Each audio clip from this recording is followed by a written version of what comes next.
Bismillahirrahmanirrahim. Assalamualaikum warahmatullahi wabarakatuh. Waalaikumsalam warahmatullahi wabarakatuh. Bertemu kembali dengan sahabat semuanya di SPBU Sharing Pagi bersama Umi.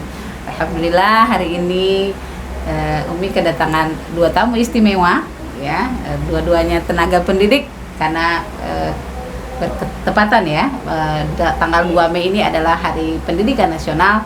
Jadi hari ini kita ngobrol tentang pendidikan.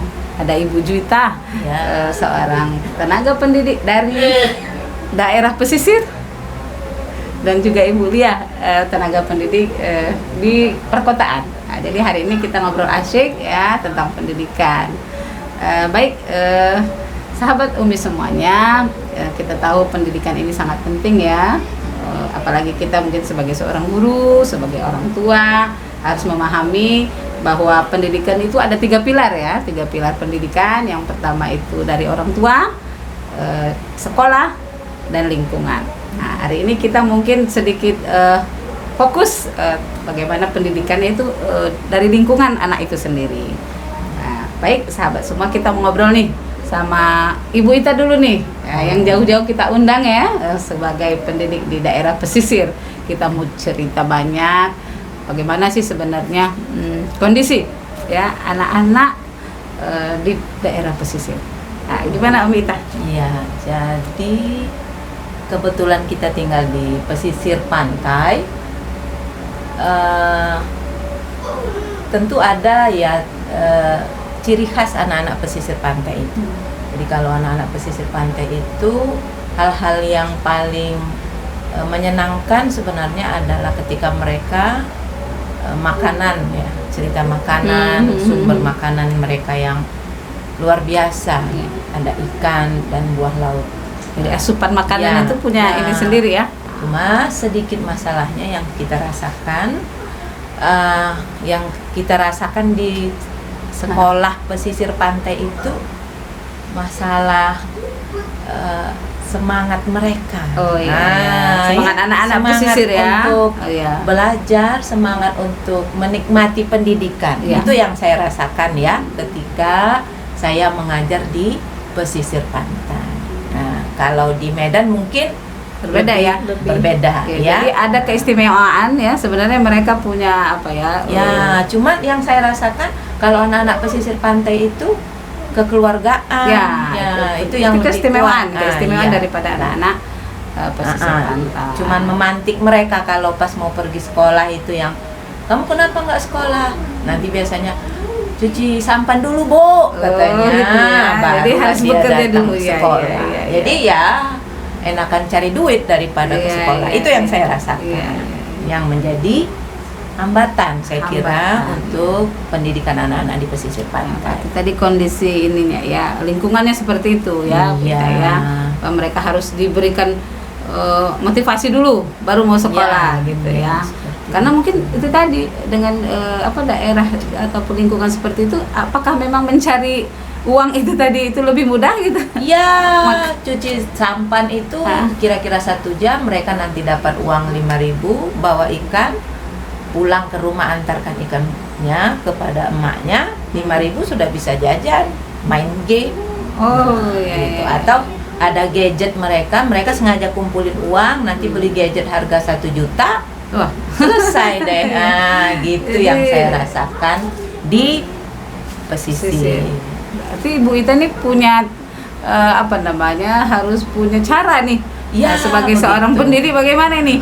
Jangan sampai anak-anak masih usia dini kan Ibu, sebagai guru sekolah dasar ya kan? Iya. Ya, masih SD saja sudah mulai mau cari uang gitu. Iya. Padahal kan kalau misalkan anak-anak itu juga harus mengecam ataupun merasakan pendidikan sampai tingkat yang tinggi. Nah, itu gambaran sederhana ya lingkungannya. Nih, kalau Bu Lia sendiri nih, ini anak-anak kota nih ya. Pasti punya cerita sendiri. Anak-anak kota ini ya, sebenarnya alhamdulillah sudah tercukupi dengan fasilitas yang ada, karena memang lingkungan di kota ini sangat mendukung ya. Khususnya kalau kita mau belajar tentang sosial, di perkotaan itu banyak ya jenjang sosial, mulai ada dari pengemis, Iya. pengamen, bahkan ada juga yang kalangan yang elit ya. Oh iya. Yang bisa Semua ada ya. semua ada. kelihatan Jadi ya. sebenarnya nggak kelihatan sekali. Iya, jadi iya. sebenarnya Pokoknya kalau di sekolah lingkungannya rame-rame. itu sudah sangat mendukung, Sangat mendukung. tapi ada juga plus minusnya sama Iya, seperti iya. yang di pedesaan. Kalau di perkotaan ini mungkin lebih bersifat individual gitu ya. Kenapa? Oh, Karena iya. memang fasilitas yang mereka miliki itu sudah ada di rumah tersedia Iya, gitu. iya, Jadi iya. tidak butuh dengan beberapa lingkungan mau lihat sesuatu bisa lihat gadget, Ya, bisa lebih mudah lihat ya. lebih jadi mudah, informasi. lebih mudah Oh, akses iya. informasi. Berarti saya boleh cerita sedikit. Kemarin waktu saya minta anak-anak membuat tugas video melakukan wawancara tuh di kan sekolah kami dekat dengan sungai, namanya Sungai Padang kan. Jadi mereka punya tugas lakukan wawancara kepada kalau yang memiliki sampan yang banyak itu kan di sana disebut toke ikan gitu Toke. kan. Toke.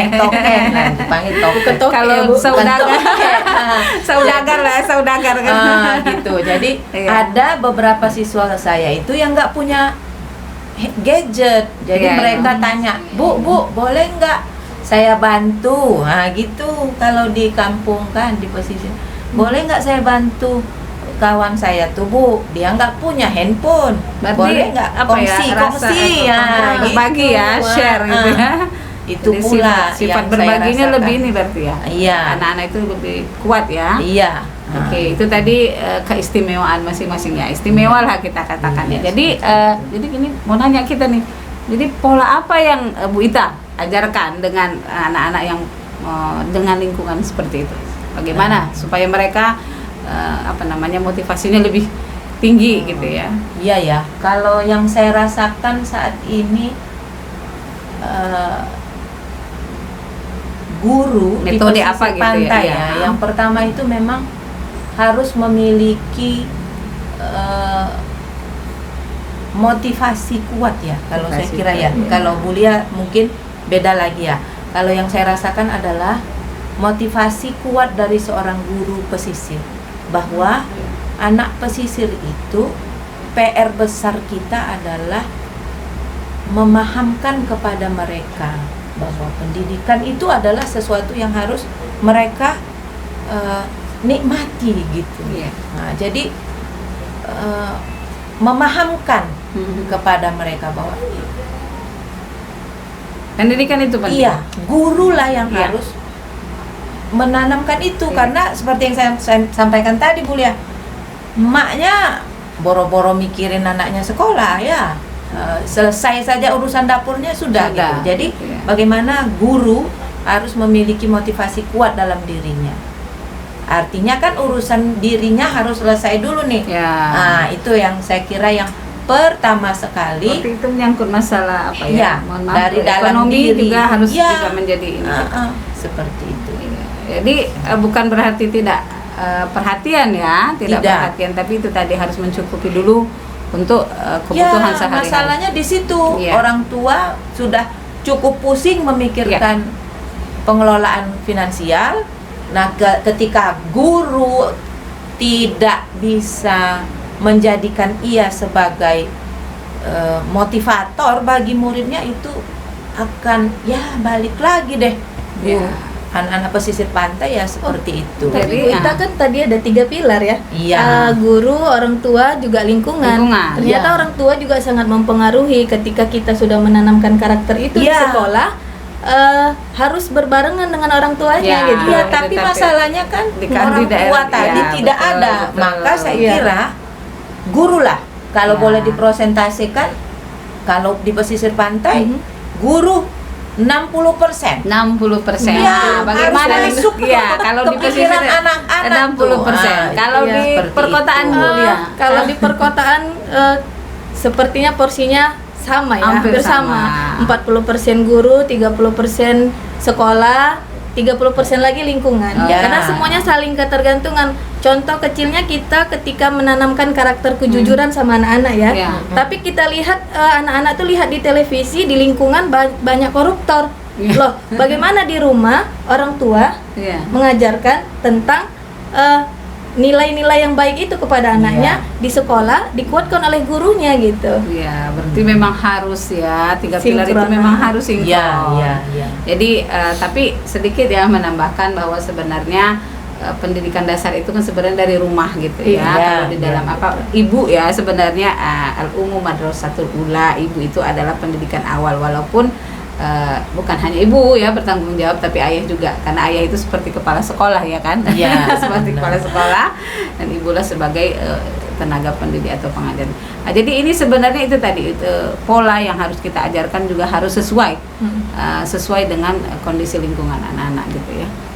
Jadi mungkin sedikit sarana apa sih yang sering digunakan gitu ya, kalau umpamanya di perkotaan tadi kita mungkin bisa sepakat itu sarana untuk menyampaikan pendidikan itu selain bertatap muka juga ada gadget. Kalau di daerah pesisir mungkin berapa persen itu sarana pendidikan? Jadi kan kemarin tuh waktu awal-awal pandemi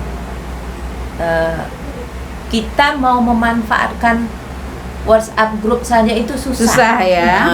Karena kondisinya kan handphone tuh cuman ada satu, anaknya sekolah 3 ya, gitu berarti kan. harus bergantian. Nah, jadi apa yang saya lakukan pada waktu itu adalah mengkomunikasikan secara berulang-ulang. Silaturahim, atau saya sebutlah dia dengan kunjungan keliling gitu, didatangi, dibujuk-bujuk, sampai kemudian baru tahun ini nih, tahun 2021 inilah ya, 2021 akhir masuk ke 2022 barulah saya bisa merasakan kenyamanan dalam menggunakan WhatsApp group. Jadi itu sarana itu bagaimana mencukupi itu tadi ya, mencukupi dalam artian internet. kebutuhan anak-anak itu kan harus dipenuhi juga gitu ya. Makanya saya katakan tadi, memang guru lah harus menjadi Guru harus. Jadi motivator Bu Ita harus berkeliling gitu. juga ya waktu Iya. masa harus keliling ke rumah-rumah ya. Tapi ada tantangan beratnya juga kalau di kota Bu Irpa, karena anak-anak sering megang gadget, akhirnya mereka kecanduan gadget. Iya. Belajarnya berapa persen, kemudian betul. mainnya lebih banyak daripada Lebih itu. banyak. Itu juga keluhan orang tua ya di saat masa pandemi ini. Jadi kalau Bu Lia gimana ngatasinya? Nah, kalau sembari ya, kita kan ada Zoom ya, dibuat Ya. Zoom, nanti di grup WA kita share sama anak-anak juga bagaimana cara mengatasi anak-anak yang seperti itu gitu. Tentunya tidak juga hanya di dalam Zoom itu, Ya. kita juga berkomunikasi dengan orang tua. Di rumah orang tua memantau anaknya gitu. Jadi ada batasan ya. Jadi kita juga harus disiplin. Anak-anak juga harus disiplin waktunya gitu. Kapan waktu bermain, kapan belajar, atau kapan harus waktu ada. untuk istirahat gitu. Ya, ini luar biasa ini ya. Sebenarnya bukan dua kutub yang berbeda gitu ya, tapi dua keadaan atau dua lingkungan ya, yang sebenarnya intinya sama-sama ingin pendidikan itu akan sampai kepada anak-anak kita ya, khususnya anak-anak di Indonesia ini. Jadi kedua narasumber kita ini membagikan pengalaman yang luar biasa, bahwa intinya bagaimana anak-anak itu tercukupi pendidikannya gitu ya. Baik sahabat sekalian, kita pengen nih closing ke ibu-ibu. Ini mungkin ada ibu-ibu yang lihat ya kita di sini, atau juga anak-anak yang bisa nonton kita di sini. Berikanlah motivasi untuk kita semua, baik kita yang ada di sini dan juga bagi semua yang mendengar acara kita hari ini. Dimulai dulu dari pesisir. Oh iya. Baik, Ibu Ita. jadi saya ingin mengatakan kepada anak-anak pesisir pantai bahwa alam yang diberikan oleh Tuhan kepada anak-anak di pesisir pantai sebenarnya adalah pesan yang mengatakan bahwa mereka atau anak-anak pesisir pantai adalah anak-anak yang bisa menaklukkan keadaan itu. Masya Allah. Jadi apapun keadaannya, percaya saja, yakini bagaimana mereka bisa menaklukkan ombak yang begitu tinggi, Iya. maka mereka juga bisa menaklukkan kehidupan, sehingga anak-anak pantai bisa menjadi lebih hebat dari sebelumnya. Masya Allah. Dan yang Kalau- paling utama menurut saya adalah kekuatan seorang guru kepada Tuhannya. Ya. Ketika ia menyampaikan doa tulus untuk siswanya, saya yakin itu memberikan kekuatan kepada anak Itu keren tuh. Jadi guru-guru juga harus berdoa untuk anak muridnya, gitu ya, bukan hanya orang tua, tetapi juga guru harus menitipkan doa di setiap pintanya kepada Tuhan gitu. Kalau Bu Lia nih gimana nih? Kalau bagi yang di kota ya, karena fasilitasnya alhamdulillah sudah ada, maka manfaatkan fasilitas itu dengan baik ya. Karena tidak semua orang mendapatkan fasilitas yang sama dengan kita, maka itu sesuatu yang harus kita syukuri gitu ya, supaya nikmat itu akan bertambah lagi gitu ya. Benar. Dan kemudian satu hal lagi yang paling penting, kita tidak bisa berjalan sendiri gitu tadi kan, maka 3 pilar itu tadi harus saling sinkron antara orang tua, guru, dan lingkungan. Apapun ceritanya, ketika kita sudah kompak 3 itu gitu ya kan, maka insya Allah peradaban ini dipegang oleh anak-anak kita. Semangat ya, luar biasa. Hari ini obrolan kita sangat menarik. Intinya buat anak-anak semua dan juga ibu-ibu yang ada di rumah yang mempunyai anak ya, ini khususnya SD gitu, jangan menyerah dengan keadaan apapun. Ya, masa depan ada di tangan kalian. Ya, kita berharap Indonesia ini akan lebih baik di tangan anak-anak kita semua. Demikian obrolan kita pada hari ini. Selamat Hari Pendidikan Nasional. Semoga pendidikan Indonesia lebih baik ke depannya. Oh, kita lebaran juga ya. Kita ini dengan lebaran ya. Jadi kita hari ini juga mengucapkan Minal aidin wal faizin, mohon maaf lahir dan batin. Assalamualaikum warahmatullahi wabarakatuh. Waalaikumsalam warahmatullahi wabarakatuh.